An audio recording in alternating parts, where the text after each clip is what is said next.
हाय, hello, नमस्कार. श्री स्वामी समर्थ.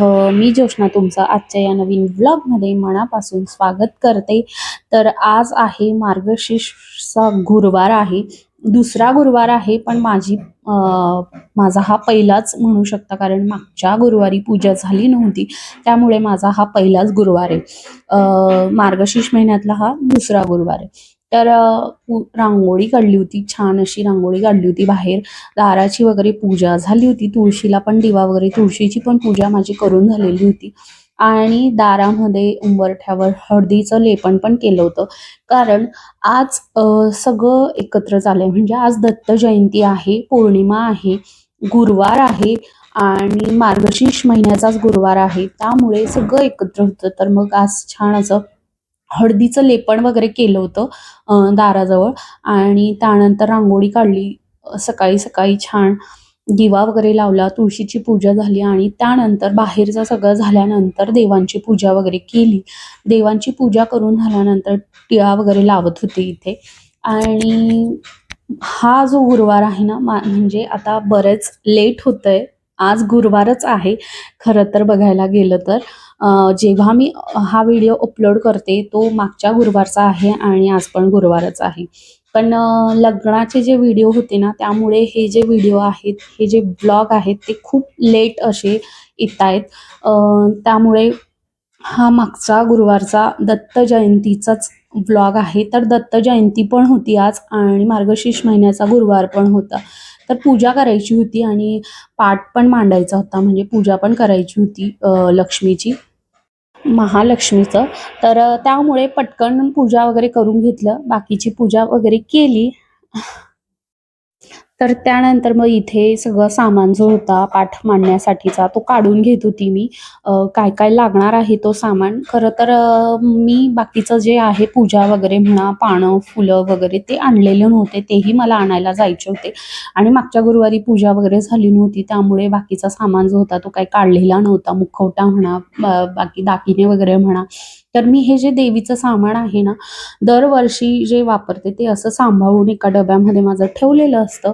तर ते सगळं जे होतं ते मी बाकीचं एक्स्ट्राचं जे जे होतं दागिने, मागच्या वेळेला झालं असं की तुळशी पूजा केली होती, तर त्यावेळेला मी गळ्यातलं माळ वगैरे ते सगळं तेव्हा ते पूजा वगैरे केली होती, तर ते वेगळ्या ठिकाणी आणि हे मुखवटा, पुस्तक वगैरे ते एका ठिकाणी. तर माझं शोधाशोध चालू होती की मी बाकीचं सामान कुठं ठेवलाय. आणि त्यातल्या त्यात मी महालक्ष्मीचं गुरुवार करते आणि कळसला छान असा ड्रेस वगैरे जो आहे घालते मी. तो मी घरीच शिवते, बाहेरनं विकत वगैरे काही आणलेला नाहीये. घरीच 2-3 जे ड्रेस आहेत ना, मी ते शिवलेले आहेत. आणि यावर्षी गुरुवार येणार हे माहितीच होतं, तर म्हटलं चला आज नवीन एक ड्रेस शिवावा देवीसाठी, म्हणून मी ग्रीन कलरमध्ये छान असा एक ड्रेस पण शिवला होता. पण तो मला पण सापडत नव्हता, की बराच वेळ शोधला. मग जाऊ दिलं, सोडलं आणि तशीच बाहेर गेले पिशवी घेऊन आणि सगळा सामान जो होता तो घेऊन आले होते. तर बाहेर गेलेलं, त्यानंतर मग असा ब्लॉग वगैरे, व्हिडिओ वगैरे बाहेर केला नाही, कारण सामान घ्यायचा होता. आणि घेऊन आले सामान. त्यानंतर त्यामध्ये 5 विड्याची पानं होती, फुलं होती, फळं होती, 5 फळं. असं काही नाही, ऑप्शन असतं. मी 5 फळं या वेळेला आणलेत, पुढच्या वेळेला फक्त केळी असली तरी चालते, फ्रूट पाहिजे असं. असं काही नाही की 5च फळं पाहिजे. असले तर ठेवायचे. तिथं मला दिसले फुलांच्या ठिकाणी जिथं गेले होते, पूजा वगैरे मिळते, तर मग 5 फळं घेऊन आले होते. तर 5 फळं आणली होती आणि सगळी पूजा जी होती एका ठिकाणी आधी गोळा करून घेतली, जवळ घेऊन घेतली आणि त्यानंतर मग आता सुरुवात करेल मांडायला. मी सकाळी सकाळीच पूजा करत असते.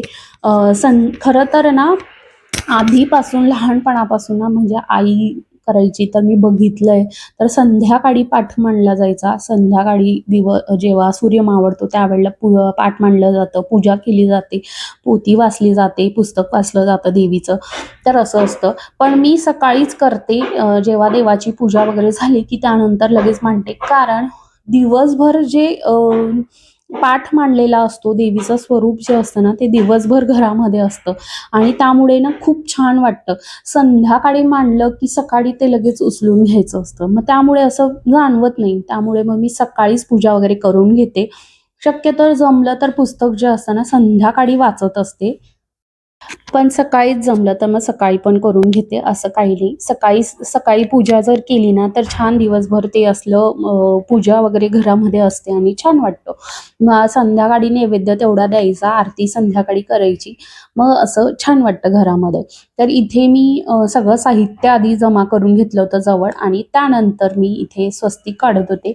आणि मी पूजा जी असते ना ती जिथं देवघर आहे ना त्याच्या बाजूला जिथं स्पेस आहे माझी, ट्रॉल्या वगैरे आहे, किचनचं जे फर्निचर आहे ना तिथेच मी पूजा मांडते दरवेळेस. कारण असं की खाली मांडायला अशी प्रॉपर जागा नाहीये मला. खाली मांडायची कुठं हा मोठा प्रश्न आहे. आणि दुसरं की खाली मांडलं जिथं मी सत्यनारायणाची मागे पूजा केली होती तिथे जर देवीचा पाठ मांडायचं म्हटलं तर किचनमधून हॉलमध्ये येताना येत जाताना ना पाय जातात आपले. आणि ते देवाच्या पाटासमोरनच आपण समोरनं जातो तर मग ते मला योग्य वाटत नाही. म्हणून मग मी त्या कोपऱ्याला पण असं, खरं तर ती दिशा चांगली आहे, ईशान्य दिशा आहे, ओके आहे. पण ते खाली मांडायला नको वाटतं. एका साईडला जर असलं तर मग छान वाटतं. पण हे किचन आणि हॉलच्या मध्येच तिथे मांडलं तर मग ते पाय जातात, येता-जाता मग ते योग्य वाटत नाही. म्हणून मग मी वरच्या साईडलाच इथं मांडत असते. मी गुरुचरित्राचं पारायण पण करते तेव्हा इथेच मांडते. कारण ते सेफ असतं, वरच्या साईडलाच असतं आणि छान वाटतं तिथं मांडलं की. म्हणून मग मी इथेच जे आहे ते पाट मांडत असते किचन देवघराच्या बाजूच्या साईडला. जिथं माझं किचनचं फर्निचर आहे तिथे. तर आधी स्वस्तिक काढून घेतलं. स्वस्तिक काढल्यानंतर पाट ठेवलं. त्याच्यावर छान असं लाल कापड, स्वच्छ असं कापड ठेवलं आणि ते छोटं जे चौरंग आहे ना, ते मी यासाठी ठेवलंय का देवीचा जे कळस असतो ना, त्या छोट्या चौरंगावर मांडते मी. कारण जो ड्रेस आपण घालतो देवीला, कळशाला जो ड्रेस घालतो ना, तो छान दिसतो असा. म्हणून मग मी ते छोटं चौरंग पण तिथं ठेवत असते आणि त्या चौरंगावर मी कळस मांडत असते. तर सगळ्यात आधी पूजा करण्याआधी इथे धूप आणि दिवा लावून घेत होती. कारण पूजा करताना सगळ्यात आधी धूप आणि दिवाच लावला गेला पाहिजे. कारण आपण जी पूजा करतो त्याला साक्षी असतं दिवा. तर आधी सगळ्यात पहिले पूजाच्या सुरुवातीला दिवा लावून घेत होती आणि जेव्हा रेग्युलर पूजा करतो आपण देवघरातल्या देवांची जी रेग्युलर पूजा करतो ना, त्यावेळेला पण सगळ्यात आधी दिवा लावायचा आणि मगच आपली पूजा करायची. दिवा लावून झाला होता, अगरबत्तीला धूप लावून झाली होती. आणि आज ना साडी म्हणजे अंघोळ वगैरे झाल्यानंतर ना साडी काढून ठेवली होती, की साडी घालायची असं म्हणून. पण मला सामान आणायला बाहेर पण जायचं होतं. तर साडी वगैरे काही घातली नाही, ड्रेसच घातला आणि हा पण नवीन ड्रेस आहे त्यामुळे काही प्रॉब्लेम नाही. तर साडी होती तशीच बाजूला ठेवली, घातली नाही. आणि खरं सांगायचं तर कंटाळाही आला मला साडी घालायचा, नको वाटलं साडी. कारण आता मागे बरेच दिवस साडी घातली होती आणि मला आवडते. पण कार्यक्रम वगैरे असला तेवढं मी साडी घालते. पण असं नेहमीच्या याच्यात आता मला साडी नको वाटते. म्हणून मग मी आज ड्रेसच घातला होता. नक्कीच पुढच्या गुरुवारपासून साडी घालेल. कारण छान वाटतं पूजा वगैरे करताना जर असं पूर्ण तयार वगैरे असलं तर. पण आज काही घातली नव्हती. ड्रेसवरच आपली नॉर्मल अशी पूजा केली. आणि त्यानंतर कळस जो होता, नवीनच माझ्याकडे कळस पण होता, जो मागे मी घेतला होता दिवाळीच्या वेळेला. तर त्याच कळसमध्ये आता मी देवीचं मांडणी करणार होती. तर त्याच्यामध्ये पाणी भरून घेतलं, त्यामध्ये सुपारी टाकली, नाणं टाकलं, त्याच्यामध्ये फुलं टाकली, हळदी कुंकू वाहून आधी त्या कळसातल्या पाण्याची पूजा करून घेतली आणि त्यानंतर त्याच्यावर स्वस्तिक काढलं होतं. आणि आजूबाजूला 5 उभ्या लाईन्स केल्या होत्या. तर तांदूळ ठेवले होते. खाली तांदूळ असे पसरवत नाही मी. आपली छोटी प्लेट असते ना, त्या प्लेटमध्ये तांदूळ ठेवते. त्याचीही पूजा करून घेते हळदी-कुंकू वाहून. त्याला पण फुलं वाहून घ्यायचं आणि त्यानंतर मग हा कळस जो आहे त्या तांदूळावर ठेवते. तर बरेच जण स्वस्तिकही काढतात. स्वस्तिक काढूनही त्यावर कळस ठेवतात किंवा फक्त तांदळाची रास करून त्यावर पण ठेवतात. पण मी इथं प्लेटमध्ये ठेवते जेणेकरून ते असे पसरत नाही अजिबात आणि त्यावर कळस जो आहे तो एकदम व्यवस्थित आणि छान बसतो. म्हणून प्लेटमध्ये मी तांदूळ भरले होते आणि त्यामध्ये आता हे कळस जे आहे तो ठेवेल. तर सगळ्यात आधी ना मी कळसाची जी आहे ना ती तयारी करून घेते आणि मग तिथे ठेवते जेणेकरून ते व्यवस्थित बसतं, हलणार नाही इकडं-तिकडं हे करताना. तर माझ्याकडे मुखवटा आहे कळसाला.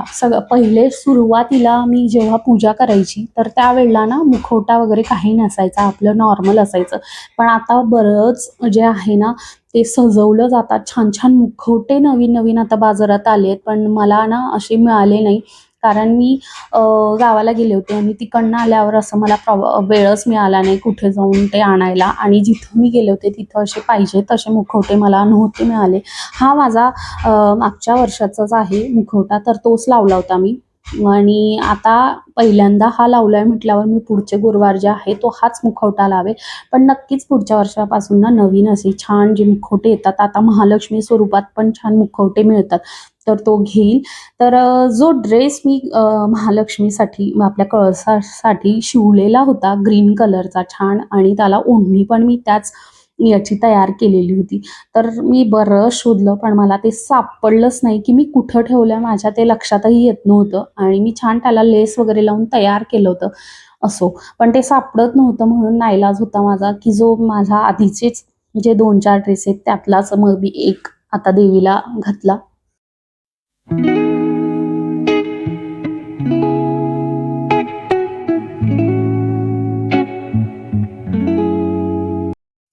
छान असा पर्स जो होता तो सजवून झाला होता, आणि मधलं जे होतं ना ते थोडंसं माझ्याकडनं स्किप झालं. व्हिडिओ जो आहे तो स्टार्ट करायचाच राहिला. मला वाटलं सुरू होता आणि तो पॉज झाला होता. असो. तर पूर्ण सजवून झालं होतं. छान असे दागिने घातले होते, मंगळसूत्र होतं, पानं फुलं घ्यायला गेली त्यावेळेला तिथं गजराई होता, तर गजराई आणला देवीसाठी. आणि ओढणी होती तर ती ओढणीही घातली, ओढणीही चढवली देवीला, छान अशी घातली. आणि सुंदर असं जे होतं ते तयार झालं होतं. आणि देवीचा जो मुखवटा आहे ना, जेव्हा मी सुरुवातीला घेतला होता तो साधा आणि प्लेन होता, पण त्यानंतर मी त्याला पूर्ण असा स्टोनने असा सजवला होता घरच्या घरी. छान अशी नथ घातली होती लांब अशी, आणि कानातलेही त्यालाच अटॅच वगैरे केले होते. तर सगळं असं देवीला छान असं तयार केलं. आणि ड्रेस खरं तर मी नवीन शिवला आहे, पण तो माहीत नाही कुठं ठेवला आहे, शोधूनही मला सापडत नव्हता. त्यामुळे जो होता माझ्याकडे आधीच देवीसाठी मी 3-4 ड्रेस शिवलेले आहेत वेगळे वेगळे असे, कारण मी दरवेळेस नवीन असं घालत असते. तर हा मागच्या वेळेस शिवलेला तोच घातला होता, कारण नवीन शिवलेला मला सापडत नव्हता. पुढच्या वेळेस नक्कीच नवीन घालेल. तर इथे देवीचा फोटो जो असतो ना, तो फोटो नव्हता माझ्याकडं. सिंगल सेपरेट असा कमळावर बसलेली लक्ष्मी जी असते ना, त्याचा सिंगल असा फोटो असतो. तर तो फोटो माझ्याकडे नव्हता. त्यामुळे मग मी हा जो माझ्याकडं आहे सरस्वती, लक्ष्मी आणि गणपतीचा, तर तोच फोटो मी इथे ठेवला होता.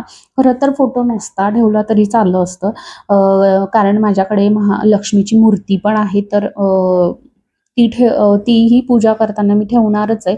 पण फोटो होता तर म्हटलं चला तो तो जरी असला त्यामध्ये लक्ष्मी आहे तर मग तोच फोटो मी मांडला. त्यानंतर विड्याची पानं ठेवली होती, आणि सगळ्यात पहिले गणपतीची पूजा करून घेत होती मी. कारण मी फक्त कळस मांडला होता, अजून सगळी पूजा जी होती ती बाकी होती. आणि त्या सर्वात सुरुवात करण्याआधी म्हटलं गणपतीचीच पूजा करावी सुरुवातीला. तर गणपतीला पंचामृतानं स्नान घातलं होतं, पंचामृत तयार केलं होतं. दही, दूध, साखर, तूप आणि मध असं घालून पंचामृत तयार केलं होतं. आणि सगळ्यात पहिले गणपतीला साध्या पाण्याने अंघोळ घातली, परत पंचामृताने घातली, परत साध्या पाण्याने अंघोळ घालून स्वच्छ करून घेतलं. आणि विड्याची पानं ठेवली होती 2, त्यावर तांदूळ घातली, त्या तांदूळाची पूजा करून घेतली. आणि त्यावर गणपतीची स्थापना केली, माळ वगैरे घातली, त्याची पूजा करून घेतली. आणि त्यानंतर मग इथं लक्ष्मीची मूर्ती आहे माझ्याकडे, जी की रोज देवघरात मी पूजा करते त्याची. तर त्या लक्ष्मीची पण पूजा करून घेतली. तर सगळ्यात आधी पाण्याने अंघोळ घातली, त्यानंतर पंचामृताने अंघोळ घातली, सेम केलं. आणि त्यानंतर परत स्वच्छ पाण्याने अंघोळ करून घेतली, देवीची स्वच्छ करून घेतलं, पुसून घेतलं. आणि सेम तिथेच गणपतीच्या शेजारीच मी विड्याची 2 पानं ठेवली होती, आणि त्यावरच तांदूळ घालणार, तांदूळ टाकणार. आणि तांदूळ वर हळदी कुंकू लावून आधी त्या तांदळाची पूजा करायची, आणि मग जी आपली मूर्ती असते ती तिथे त्या पानांवर ठेवायची. तर देवीलाही मी एक ड्रेस शिवलेला होता, तर तो ड्रेस घातला. देवघरात ना रोज पूजा करताना पण ना होतं असं, की जर ड्रेस वगैरे घातला ना, तर देवघर छोटं असल्यामुळे सगळे देव व्यवस्थित बसत नाही. त्यामुळे मला असं रोजच्या रोज वस्त्र घालता येत नाही. पण असं पाटावर जेव्हा पूजा वगैरे करते ना, तेव्हा मी नक्कीच घालते. आणि त्यानंतर गणपतीची पूजा झाली होती, देवीची पूजा झाली होती आणि इथे हे 5 जे फळं असतात म्हणजे हळद, खारीक, खोबरं जे 5 प्रकारचं असतं ते आधी ठेवून घेतले एका विळाच्या पानावर. त्यानंतर 5 पानं मांडली आणि त्यावर 5 फळं जी होती ती ठेवली. फळं ऑप्शन असतात. प्रत्येक वेळेला 5 फळं आणणं नाही पॉसिबल झालं तर मी फक्त केळी पण ठेवते तसंही चालतं आणि केळी आणली होती तर तोही मी नैवेद्य दिला होता. तर गणपतीच्या मूर्तीसमोर खोबरं आणि गुळाचा नैवेद्य पण मी दिलेला होता आणि जे पंचामृत तयार केलं होतं तेही मी तिथे ठेवलं होतं नैवेद्य म्हणून. तर गणपतीला गूळ आणि खोबऱ्याचा नैवेद्य देतात फार आधीपासून. तर तोही नैवेद्य दिला होता. फळं ठेवली होती, पण त्याबरोबर खोबरं आणि गूळही ठेवलं होतं. त्यानंतर सगळ्या देवांची पूजा करून घेतली.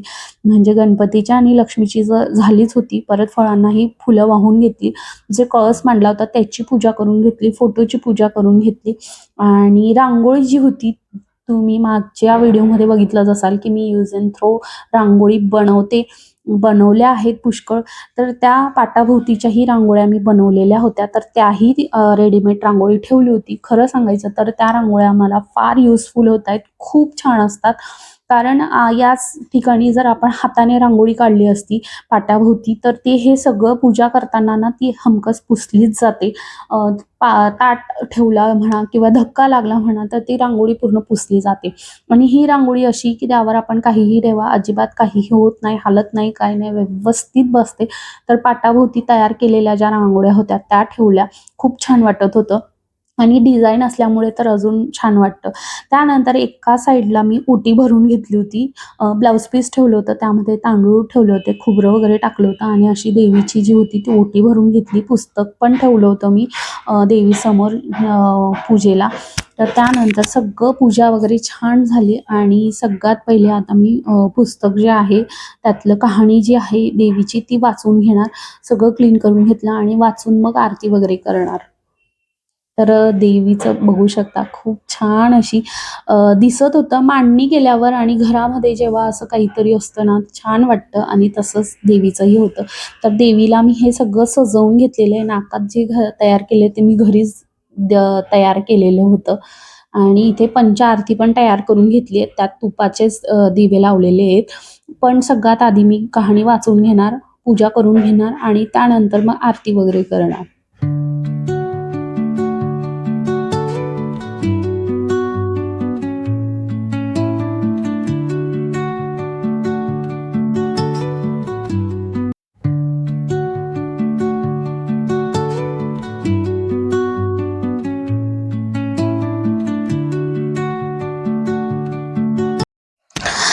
पोथी वगैरे वाचून झाली होती आणि त्यानंतर इथं म्हटलं आरती करून घेऊया. तर आरती करणार होती. सगळ्यात पहिले मी तेलाचा दिवा जो होता बाजूला पूजा करण्याआधी लावलेला होता आणि आता पंचाआरती करून घेणार होती. तर त्यामध्ये तुपाच्या वाती लावलेल्या होत्या मी. कपूर जो आहे कपूरही लावणार होते. तर अहो घरीच होते. त्यांचा ऑफिसला जाण्याचा टायमिंग होत होता. पण मी त्यांना थांबवून घेतलं, की "एक 5 मिनिटं थांबा. पूजा वगैरे झाली आरती करूया सोबत आणि त्यानंतर मग तुम्ही ऑफिसला जा." तर मग तेही थांबले आणि इथं आम्ही दोघांनी मिळून जी आहे ती आरती करून घेतली आणि त्यानंतर मग ते ऑफिसला गेले. आज दत्त जयंती आहे आणि दत्त जयंती निमित्ताने पण मंदिरात खरं तर जायचं होतं, पण अहो घरी नव्हते, गाडीही नव्हती आणि कुठं जायचं? मंदिर जे आहे दत्ताचं ते थोडं लांब आहे. जवळपास आहे का मला माहीत नाही, लक्षात नाही. पण जे लक्षात आहे ते खूप लांब आहे आणि तिथं मला एकटीला जाणं पॉसिबल नव्हतं. म्हणून आज दत्ताच्या मंदिरातही जाता आलं नाही मला. तर बऱ्याच जणांचे पारायण सुरू आहेत आणि आज पारायणचं समाप्ती पण होणार. आज शेवटचा दिवस आहे. गुरुचरित्राचं पारायण लावतात, दत्ताचं पारायण. तर ते पारायण मीही करते नेहमी. पण यावेळेला गावाला जायचं होतं आणि त्यामुळे पॉसिबल झालं नाही मला पारायण वगैरे करायला, नाही तर मी दत्ताचं पारायण पण नक्कीच करते आणि ते पारायण पण मी इथेच मांडते नेहमी. आणि नैवेद्य तयार करते छान असा उद्यापना, म्हणजे ज्या दिवशी शेवटचा दिवस असतो त्या दिवशी नैवेद्य तयार करून सुवासिनी जेवण घालून पण मी ते करत असते. पण यावेळेला नाही झालं पॉसिबल असो. तर दत्ताचं पण दत्त जयंती होती आणि त्या निमित्ताने मंदिरात जायचं होतं, पण पॉसिबल झालं नाही, तर मग असं गेले नाही. काही हरकत नाही. देवघरातल्या देवांनाच नमस्कार करून घेतला. तर दुपारी ना फारसं असं काहीही केलं नाही आणि आज उपास होता त्यामुळे स्वयंपाकाचं पण काही नव्हतं सकाळी तरी. रोनीतला आणि अहोंनाच तेवढं केलं होतं. तर अहो तर ऑफिसला गेले होते आणि रोनीचा टिफिन दिला होता, त्यामुळे तो घरी आल्यावर असं फारसं त्याने काही खाल्लं नव्हतं. तर रात्रीच डायरेक्ट मी स्वयंपाकाला जे आहे ते सुरुवात केली होती, म्हणजे संध्याकाळी देवाला नैवेद्यही द्यायचा होता आणि मला उपवास जो होता तोही सोडायचा होता. आता बऱ्याच ठिकाणी ना वेगळे नियम असतात. कोणी कोणी कदाचित हा उपवास जो आहे तो दुसऱ्या दिवशीही सोडत असेल, पण मी आधीपासून संध्याकाळीच सोडते. आधी देवाला नैवेद्य देते आणि त्यानंतर हा उपवास जो आहे तो सोडते. तर इथं मी काय करायचा स्वयंपाक हा मोठा प्रश्न असतो आणि आता ना बाहेर लग्नाच्या याच्यामध्ये बरंच बाहेरचं खूप खाल्लं गेलं होतं. तर असं बाकी एक्स्ट्रा असं काही करायचं नव्हतं, की पुरी भाजी असं काही करायचं नव्हतं, म्हणून मग मी साधी अशी खिचडी बनवली होती, जी की एनी टाईम केव्हाही दिली तरी चालते. तर खिचडीचाच नैवेद्य आज तयार केला होता आणि नेहमीप्रमाणे आमच्याकडे गोडाचं काय बनवायचं म्हणून मी गुळाचा शिराच करत असते. याशिवाय मला नाही वाटत की मी दुसरा ऑप्शन माझ्याकडे आहे. कारण खीर, बासुंदी हे नको असतं आणि हे कधीतरी ठीक असतं. पण असं नैवेद्य वगैरे म्हटलं, ज्या दिवशी उद्यापन करेल देवीचं त्या दिवशी कदाचित खीर आणि बासुंदी असं काहीतरी करेल. पण आता गोडाचं काहीतरी हवं होतं म्हणून मी गुळाचा शिरा केला, जो की अहोंना खूप आवडतो आणि मलाही असं असलं तर मग चालतो तो. चांगला असतो. म्हणून मग गुळाचा शिरा बनवला होता आणि इथे नैवेद्याला मग म्हटलं खिचडी आणि नुसताच गुळाचा शिरा काय बनवायचा, म्हणून मग मी पापड तळून घेतले, भजी तळून घेतली आणि त्याचबरोबर कढीही बनवली होती. खिचडी आणि कढीचं कॉम्बिनेशन भारी असतं. खानदेशी लोकांना हे चांगलंच माहिती असेल. तर खिचडीबरोबर कढीही केली होती आणि 2 ताटं तयार केले होते. एक देवघरातल्या देवांसाठी आणि दुसरा देवीसाठी. तर 2 ताटं तयार करून घेतले होते. सगळ्यात पहिले देवांना नैवेद्य देऊन दिलं आणि त्यानंतर मग देवीला जो आहे तो नैवेद्य दिला होता. तर इथे आजची जी पूजा होती माझी खूप छान अशी झाली होती आणि पूर्ण दिवसभर देवाचं जे असतं ना पाठ वगैरे मांडलेला असतो, दिवसभर धूप अगरबत्ती चालते त्यामुळे छान असं वाटतं.